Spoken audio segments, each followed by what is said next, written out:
Hey there, good morning, good afternoon, and good evening from wherever you're watching.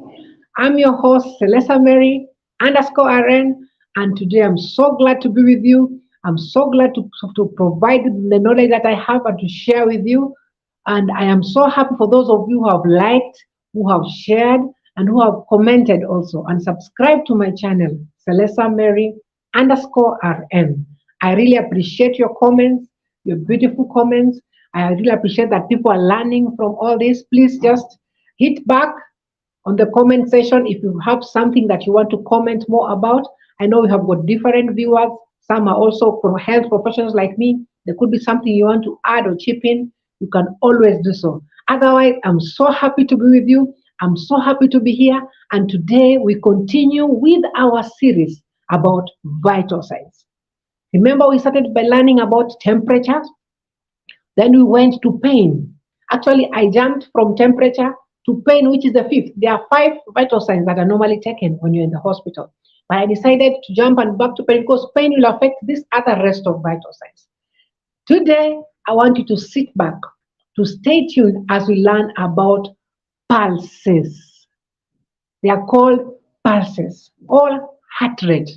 What are these? How does a pulse communicate to a doctor about your health? Do you know your pulse rate?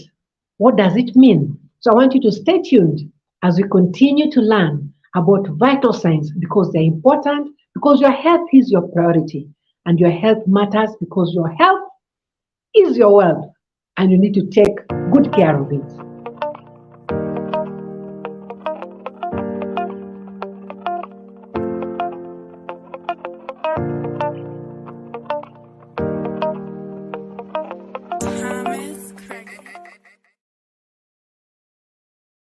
Hi there, welcome back. So we are learning about pulses. You may have gone to a hospital and you're told your pulse rate is very high, or you're told your pulse rate is very low, and you're wondering what does it mean? Why can't they just take me to the theater and leave me alone? Why can't they just let the doctor see me? You have a toothache, and you're wondering why are they taking my pulse? How important it is. I am your educator, and that is the reason why I'm here, to educate you why your pulse is important. So you're going to learn about pulses. What is a pulse? Another English word, we call it heartbeat. It tells us of how fast rate or how slow your heart is beating. Actually, we have peripheral pulses, that is pulses on extremities. Your fingers, your legs, your arms, and your legs, those are peripheral. They are far away from the heart. Central, the left side. Your heart is on the left side of your heart. Your heart is on the left side of your arm, of your chest, rather. So where your heart is this is central. Then as you move farther away to the other parts, now it is called peripheral. They are on the periphery. So we have 2: central, which is an apex beat, and you can only listen to it using the stethoscope. That is why you see us having a stethoscope on our necks, because you can easily pick an apex beat, that is a central beat, and also you can pick peripheral beats on the feet, on the hands. If you have got a burn, your hands are all burnt up, your upper body is burnt up, only your legs are remaining. We can still check your pulse. Through what? Through your legs, peripheral pulse. So 2, central and peripheral. So the common one that we normally use is the peripheral pulses. What happens when you get in? And I'm going to be teaching you how to take a pulse, even when you're at home. What does a pulse tell us about you? So let's keep the training going. So number 1, let's start. Pulses are normally taken either in the hospital setup. It could be in a medical camp. It could be at home. Somebody was just talking to you and all of a sudden the chest is not rising. They're not responding. You'd want to check the pulse. But did you know that peripheral pulses, the ones on the extremities, the legs and the arms, sometimes they get lost. You might try and get them, but you're unable to get. Why? Because once the central part, which is the heart, is affected due to some whatever reason, either you have a non-cardiac condition, So it is beating slowly. You'll find also it will not easy for you to get the pulses on the peripheral side. So you have to check the carotid pulses, the ones that are rear at carotid artery, the ones that are nearer to the heart. So we have the carotid, at least also the brachial for the children. So where do we take pulses for different age groups? Remember, pulses are affected. The heart rate of any human being can be affected by so many things. Let me start by saying the age. The older you are, the lower your pulse rate is. That has been proven. Why? Because as old as you get, your organs also become what? Old. They're not as active as when you're young. And children who are born immediately, their heart beats faster, very, very fast. So age can be a factor. So with these two extremities, very old, very young, very fast for the young, and very low and very slow for the old, you need to know that, so that if you get your grandmother 73-year-old and the pulse rate is at 60 or at 50, and you start getting worried, oh, so what is happening? That could be the default heart rate for that person. But you find a child whose heart rate is 50, that is not a default. We expect that small children, their heart rate should be between 60 and 100. If their heart rate is below that or is above that, then there could be a problem. So a heart rate is a good indicator, an indicator to tell us what is happening with your heart. How fast or how slow is your heart beating? And you need to be cognizant of the same. So healthcare professionals, we are normally taught. So at the back of our mind, we know.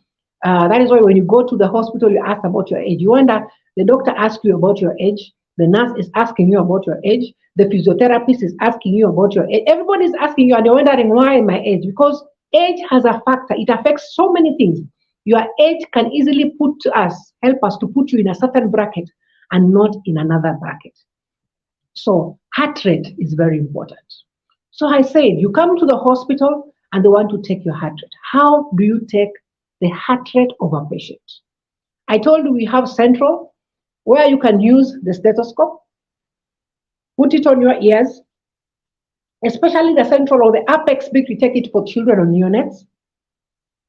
And once we put it on our ear, we put it on the apex beat. So there's a way you locate the heart and you check using the stethoscope, because there you want to hear it well. This machine is called a stethoscope, and it helps you to hear the beat very clearly. What about for the normal other human beings, adult patients? You normally check using the radial pulse. This is called the radial pulse here. Now, you need to use 3 fingers, not 2, not 1, not the thumb, 3 fingers, like you find the people who are not in red, is it Red Cross or Scouts? 3 fingers. And you place it on this place. And you put firm pressure, just a little bit firmly, and you will for sure feel there is a beat. So you need to check your watch and start counting. You count for 30 seconds. Count as you're checking the watch. That's why nurses, we do have our nurses watch. So nurses watch is not on your arm, it's on your pocket. So it's easy for you to check the pulse of the patient as you're what? Observing.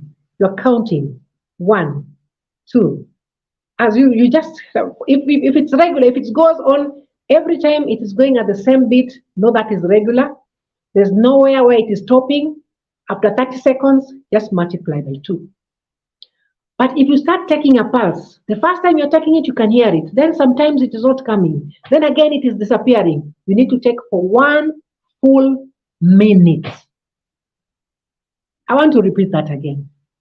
We take pulses on the peripheral side using 3 fingers.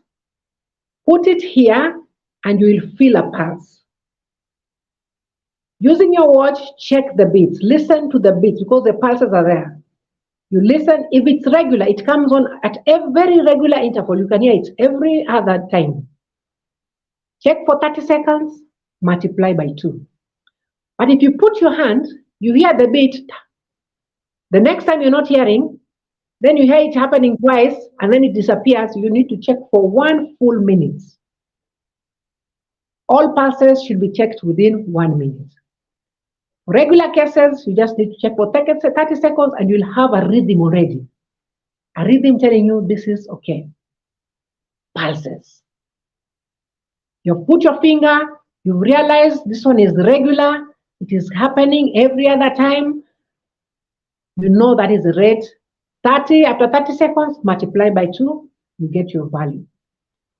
What about when it is irregular? Stay for 1 minute, check it, just listen until it is there for 1 minute, then record how many times was the heart, was there that beat using your fingers. We do not use the thumb because the thumb has its own pulse. So if you right now I'm educating you, you go to a health facility and you see somebody using their thumb to check your pulse, that is their own pulse. You tell them, excuse me, I thought you're supposed to check with your fingers. I hope that is very clear. Now, when you are checking, what is the normal pulse rate for each and every age group? As I said, for small children, the normal pulse rate is between 60 to 100.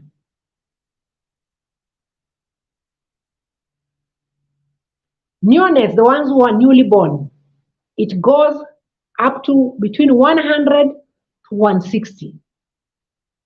So if it is below 100, then you're worried, what's happening here?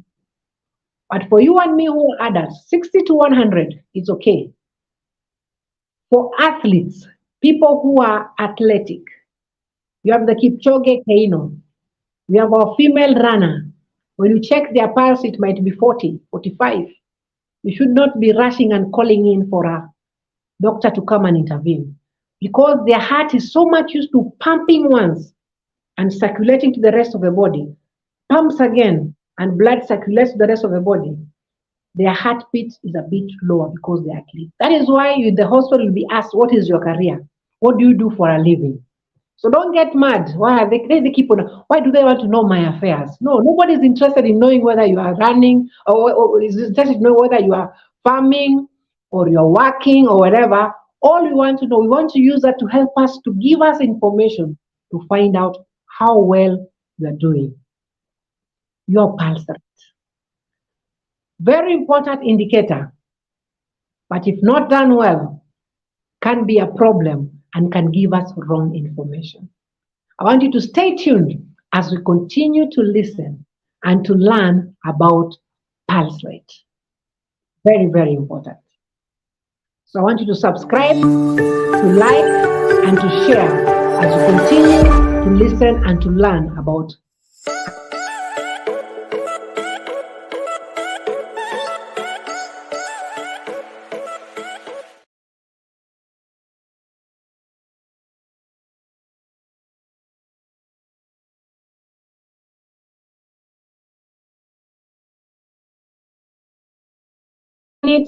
is normal heart rate.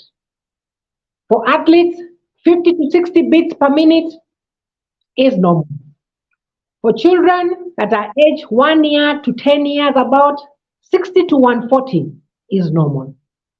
And for children who are now teenagers, preteens, 11 years to 17, 60 to 100 is still normal. So what happens when your heart rate is not normal? It's not within that range. Somebody like me, I am an adult. Let's say my heart rate is not between 60 and 100. It is 40. I am not an athlete. I don't run for anybody. I don't do any exercises. I am just dormant in the house. The kind of work I'm doing is office work. I hardly move. I have a car after leaving the place. So you have a domicile lifestyle, but your heart rate is below 60. Then there we query there could be a problem. But if your heart rate is between 60 and 100, and then when your heart rate is also more than 100, what could be the problem? So we're going to learn about what are some of these things that can make your heart rate be very fast, your heart beats very fast. What are some of these things that can make your heart beat so slowly? So as I said, number one is age. The older you are, the more your heart rate becomes slower. Your heart can no longer do the things you used to do before. You find the old people when they climb the stairs, they're feeling tired.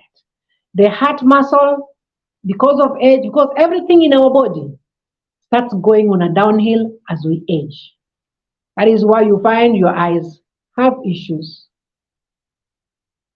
Some of us, your skin that had good tagger, it now starts losing the tagger. Everything is now going on a downhill. So even your heart rate, your heart is no longer beating and as energetic as it used to be. That is one of the factors that could happen. Now, I just want us to go and talk about this issue of the pulse. I just want us to go back to that before we venture more into this other one. Now, there's this thing whereby the heart rate is not regular. It is not beating regularly. Like if it's starting beating one, ta, ta, ta. It is ta da da da ta, ta, ta da da da ta. It's like it's not regular. It is either missing the beat. Sometimes it goes faster. Sometimes it misses. Sometimes you wait for a very long time before you can feel the pulse. Irregularity. So whenever you're checking for the pulse, there are three things you're looking at. You're looking at how fast is it beating, the rate. That is why you need what? A clock or a timer, and then your three fingers and check. The other thing is check how strong is it. Yes, you could be having a pulse rate of 60 to 100 as an adult like me, but how strong? Maybe it is very faint. Somebody cannot feel it, but there are some people it is pounding. You can literally feel it with your hand. It is so pounding. So that is the second indicator we look at. Yes, it is within normal range. Is it strong or is it weak? Because a weak, thready pulse also can tell us something is happening within your heart. Or a strong pounding also can be an indicator that something is going on within your heart. So we have talked about the strength, the rate, and the quality. All that are very, very important, even as we continue to learn about heart rate. So we talked about age, and I've given you the age brackets in which people have got the expected rate for different people. What are some of the other things that can cause people to have changes in these ranges of heart rate? Number two thing, apart from age, is emotion. What is your emotion? Are you angry? That people, when they are angry, they're literally shaking. The heart starts pounding. And you look at them sweating because the heart is pounding faster. The emotional, the anger in them makes the heart release adrenaline or releases hormones that help the heart to quicken faster and it beats faster. So what is the kind of emotion that are you experiencing? Are you sad? Are you angry? Or are you anxious? That is why you find people, they're going for an operation, they have come to the ward or the department, and all of a sudden you want to start giving them the IV. The heart starts pounding so fast and you're wondering what's happened. Your pulse was very okay. Now it has changed. So the emotional aspect of it. And I said a third thing is activity or exercise. Somebody who has been exercising for long, as I told you, athletes, their heart just pumps once, and it goes, blood goes to the rest of them because the heart is a pump of blood and nutrients to the rest of the body. Then it pumps again. Because they have been exercising so much, once the heart pumps, it pumps strongly and it does its work well. Their heart is so healthy. Exercise also makes your heart be healthy. And when the healthier it is, the more it is not, it doesn't have to work so much.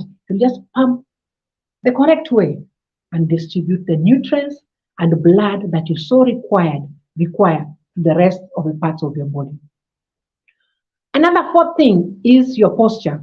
You come to the hospital and the nurse checks your pulse. When you're lying down, your pulse is different from when you're standing up. When you're lying down, your body is at a state of rest. You'll find your pulse tends to be a bit lower. But when you stand up, because your body is at a state of upright state, your pulse now becomes harder or it becomes quicker, slightly increases.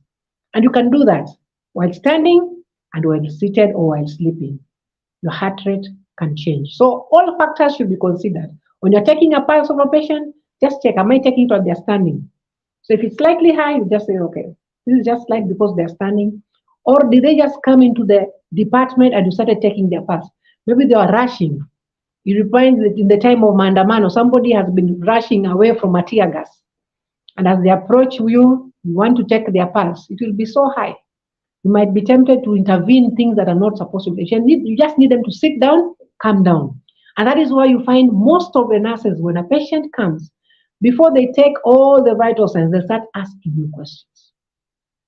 How are you doing? What brings you to the hospital? How are you feeling today? So as you're being asked, you tend to calm down. And now when they take the pulse, at least for some minutes, your body and your heart has calmed down. So your pulse rate becomes normal or near normal. So it is easy for them to get the correct pulse rate as at that time.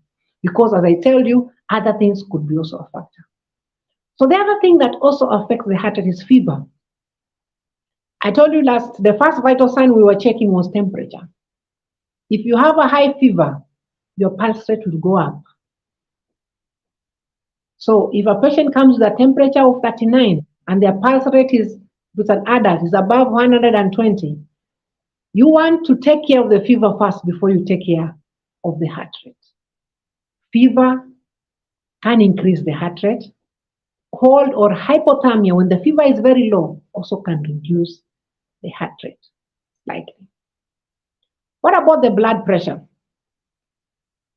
Always, when the blood pressure is high, there is also an increase of blood flow. So the heart rate will also, is bound to go high. What about when there's a disease condition? Somebody has a non-cardiac case, they have a pacemaker. All those things can make the heart rate go low or can make it very high. Some people use drugs that make what? That help stimulate the heart. So those things can make the heart rate to go high. So that's why you're always asked, are you on any medication? So never feel offended. Why am I being asked this question all over again? And I said we learned about pain in the last episode. Pain is also a factor that can increase the heart rate. And in the hospital setup, patients who are in ICU cannot talk, but they're in pain. You're seeing the BP and the heart rate is rising. The respiration, the chest is rising and falling very fast. Could be there is pain also, apart from other factors. Because they cannot talk, you cannot rate the pain, but you can use the vital sign, heart rate, to tell you whether this patient is going through pain or not. Hemorrhage. Somebody has been involved in an accident. When you bleed a lot, your blood pressure also goes very, very, very, very, very high. The pulse rate, sorry. You're bleeding, you're losing blood. So the heart that is supposed to be pumping blood to the rest of the body realizes that as I am pumping, it is being lost. So it pumps very fast. And the more it is pumping, the more you're losing blood. So people who have gone through trauma, you find their pulse rate, the body is trying to compensate. The heart is saying, we are losing a lot. Can you try to generate more? So the more they're trying to generate more, the more the heart is pumping and the pulse rate goes higher and higher and higher. We've talked about severe or chronic pain. The people who have got chronic pain always, you find their pulse also goes down. We have people who have got position, and I told you about position. If you're lying down, posture, or you're standing up, also that gets affected. Heart rate. What affects your heart rate? It's very important for us to know that these are some of the factors that affect our heart rate, and it can make it to be very high or very low. But nevertheless, when all these factors have been considered and still your heart rate is low and still your heart rate is high, then there has to be an intervention.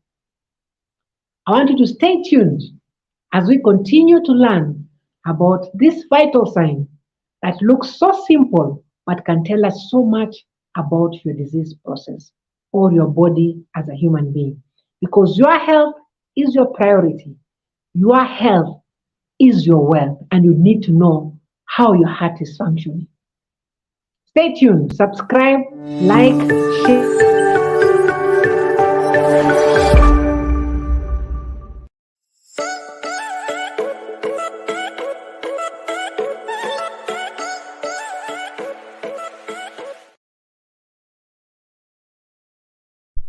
So, ladies and gentlemen, you who have been watching me, we have been learning about heart rate, a very important indicator that can tell us what is happening in your body.